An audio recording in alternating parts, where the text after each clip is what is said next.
Hello, this is RICKY, the YouTube Tech Guy. Hey guys, so today we're going over our spoiler review for Star Wars The Last Jedi, and the 3 things I loved about the movie, and the 5 things I absolutely hated about the movie. Now, I'm very curious to see if you guys will agree with this, because there are really parts that I love about the movie and that make me love this movie overall, but there's 5 things I really hate about this movie, especially after seeing it over 3 times, and shows you how much I like it, right?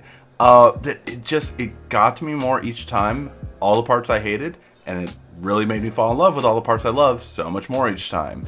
And so let me know what you guys agree with and what you guys don't agree with at the bottom in the comment section down below. Alright, now let's get started. The first 3 things I love. First thing I love is the Snoke twist. It's something I didn't see coming, and I was something so excited to see. This is not going to be the same as the last trilogies. We do not have a overlord and a master and then the apprentices coming into their own. The apprentices are just going at it from here on out, and that is so great for us to start part 3 with that kind of shortened and sped everything up. I did not expect Snoke to die, at least in that way, for him just to be outsmarted. Again, it's overconfidence, just like the Emperor, right? But still, I thought like, oh, he's gonna see that, and he's gonna knock Kylo down, and then maybe Kylo and Rey are gonna fight together against Snoke.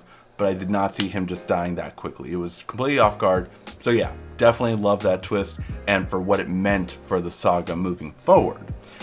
Now, what else did I like? I loved the character moments. That was the best way I could describe it and kind of get 3. So character moments, what do I mean by that? I mean the Luke moments that we got, just of Luke just doing amazing acting and amazing character development. Same thing with Rey. This was really Rey's story, and every time I saw Rey, it was great to see just everything she was bringing to it. Kylo too, his conflict, and Poe growing into his own too. Although I liked Finn and Rose, their storyline was more the problem, and that's probably where we're going to get into the things I hate, but I like their characters a lot. Now let's get into the Star Wars moments. So the big thing that was the biggest thing that I loved about this movie is the Star Wars moments. The moments that when you think of The Last Jedi, you're going to think of these moments. And that's things like Luke's last stand. Every time I'm in a theater and I see it, I get goosebumps. I get like, oh my god, that's so bad. It's still amazing. It still gives me amazing chills. When Rey and Kylo Ren fight the Guard or the Knights of Ren. As far as I know, it's not been confirmed that they were the Knights of Ren. It looks like they were just the Guard. Now, that could be changed in the next movie, but that would be really interesting if the Knights of Ren weren't in this at all. Again, going to a negative and later on, but that is a big miss for the Knights of Ren not to be in this entire thing. So it's like, oh, these are probably the Knights of Ren, but as far as I know, they are just being called the Guards, the Royal Guards, or things along those lines. Leia using the Force for the first time in a big way, not just communication, but just, or feelings, but really like using the Force. I thought that was such an epic moment. Rey using the Force at the end with just lifting the rocks and, becoming the Jedi she is while Luke's giving that speech. And finally, the light speed as a weapon. I thought that was an ingenious move. One that I had often thought about, like a little ship could just do that. You could eject something into light speed and use it as a weapon with this kind of technology that they have, right? And the fact that they finally did it, and in a big way where it just like, and the part when like that the music cuts out just because of how epic that is just so well done. Again, after seeing it multiple times, you notice it more and more. So those are the 3 things I love, and those things make me overall still love this movie. But I do have 5 things that I hate, and it gets more and more annoying each time I see it. So the biggest thing, and the thing that I think a lot of people dislike about this movie, is that this is a Skywalker story. The main movies in the sagas, episodes, the episodic movies are Skywalker stories. We cannot wait to see Old Republic. We cannot wait to see an Obi-Wan Solo movie, a Han Solo movie, all these different things. I love the idea of Rian Johnson now doing his own trilogy in the Star Wars world. I love that.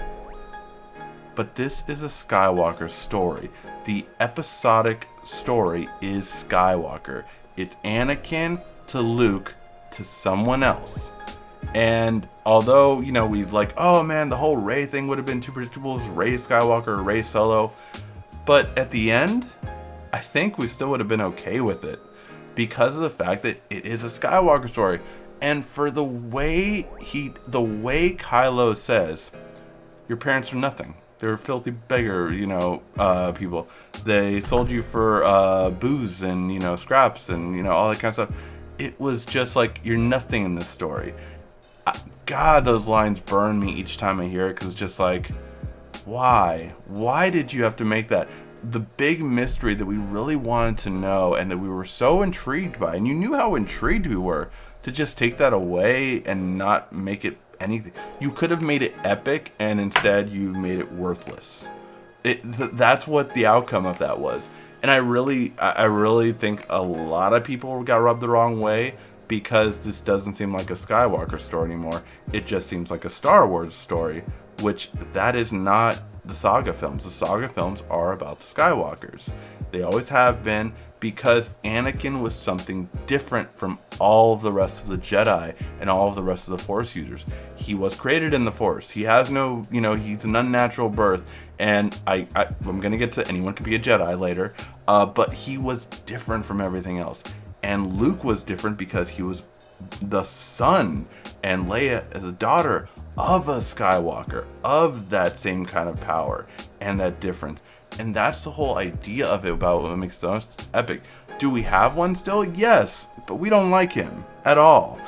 So it's just like, not to have a heroine of it. I would have preferred, yes, Rey.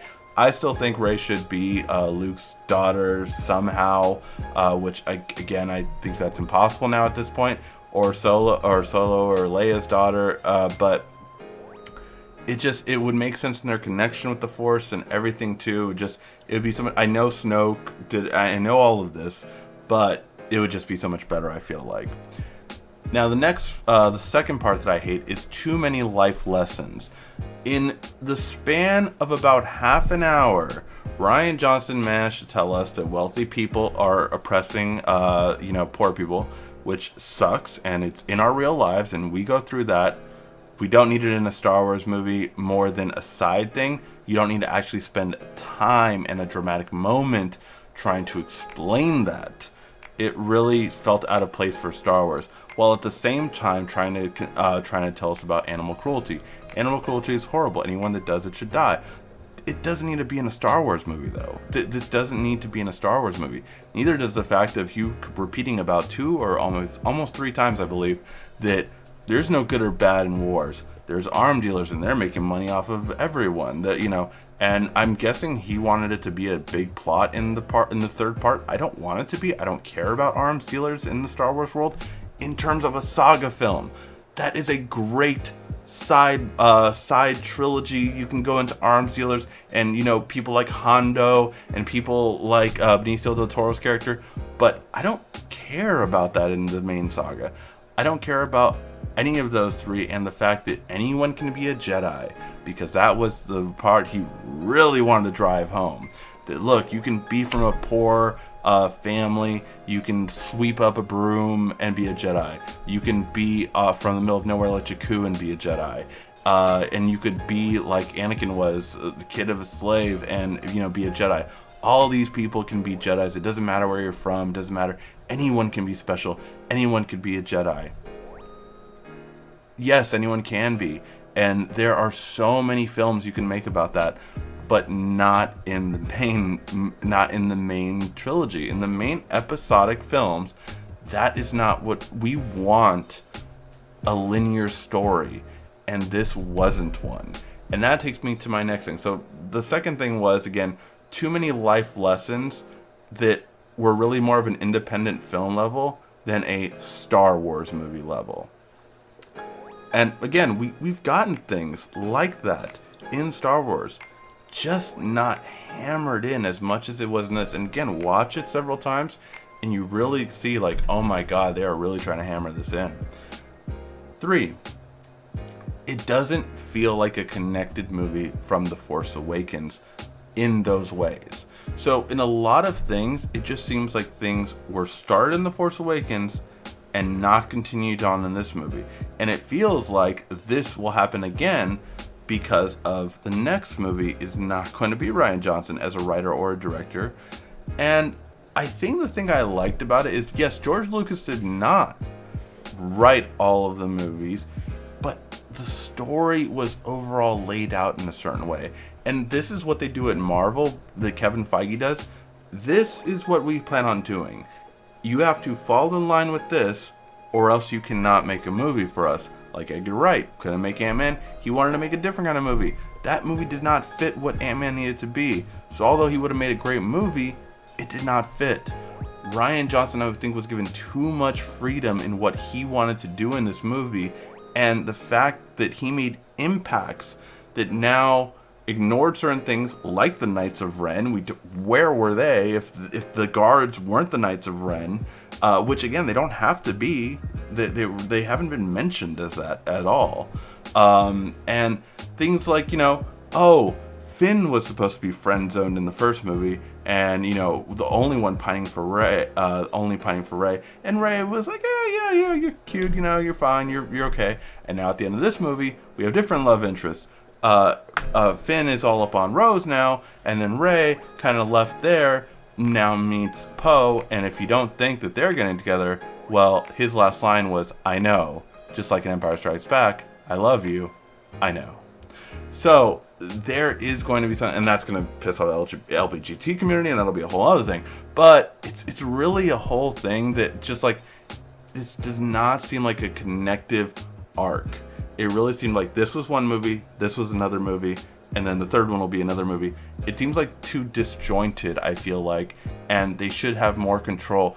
Kathleen Kennedy should have more control over it and be like, do this, or you cannot do a movie. And maybe that's what happened with the third one. Maybe they realized they gave Rian Johnson too much freedom on that one, but I don't think so, because I don't think they're going to realize that till now.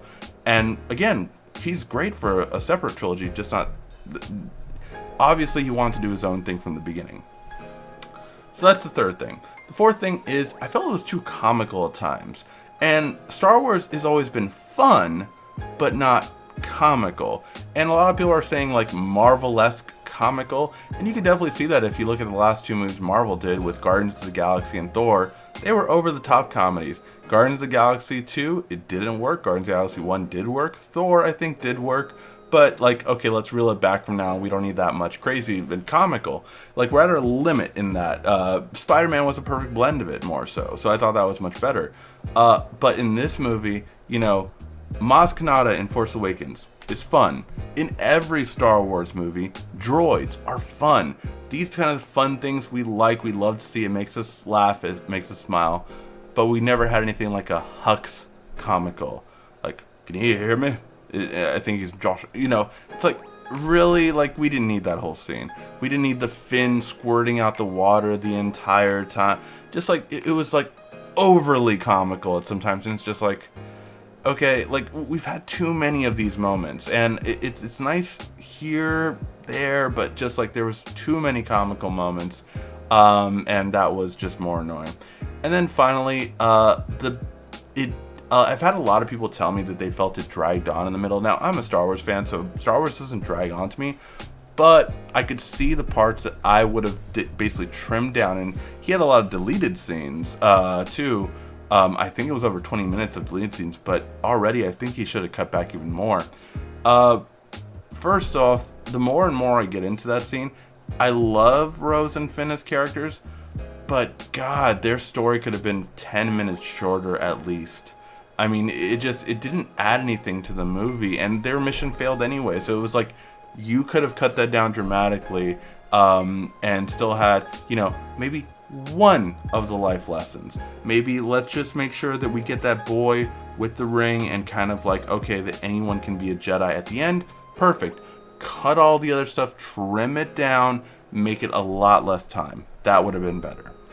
Also, the more and more you see the movie, the more and more you just get annoyed of why, I forget her name, the lady with the purple hair who was in Jurassic Park, just didn't tell Poe what was going on. I mean, they had 3 to 4 scenes together where she just could have told him, and it made no sense, especially by the time he mutinied. Okay, listen, guy, the reason why I'm doing this is because we're doing A, B, and C. If she was afraid of more so like the Empire could be listening to our transmissions, that would have been fine. But the fact that it just dragged on and Poe really didn't go through anything because of that, like his lesson would have been learned regardless at the end, because he would have looked up to her for what she did and the sacrifice she made. She didn't need to hide it at all. It was just silly. It was like, and again, it took valuable screen time when most people wanted to just go back to Luke and Rey, because that was the best part of the movie. Luke and Rey, and you know, the light and the dark to the darkness rises and the light to meet it. That whole ability is what we love about Star Wars. The good and bad, that's what we want to see in a Star Wars movie. It is literally a black and white movie in terms of darkness and light side. That's what Star Wars is, especially the episodic movies, and that's what we love about them. So those are my main things of what I loved about the Star Wars Last Jedi and what I hated about Star Wars Last Jedi. I'm really curious to hear your guys' thoughts, and do you agree with them or do you completely disagree? Let me know your thoughts in the comment section down below. I'm going to read them. I'm really curious to hear everyone else's thoughts, as I've talked to a lot of people about it, but now I'm talking to you guys, and I'm really curious if you guys think the same way me and all of my friends have thought, or do you guys have completely different takes on it? Let me know in the comment section down below. Thank you as always for watching. This has been RICKY, the YouTube Tech Guy. Thank you for watching our video. If you liked it, why don't you go ahead and subscribe up there. Make sure you follow us on social media right here. And of course, check out our latest video up there. And right down here, you're going to find the perfect video for you. Or at least that's what YouTube tells me. Thanks again.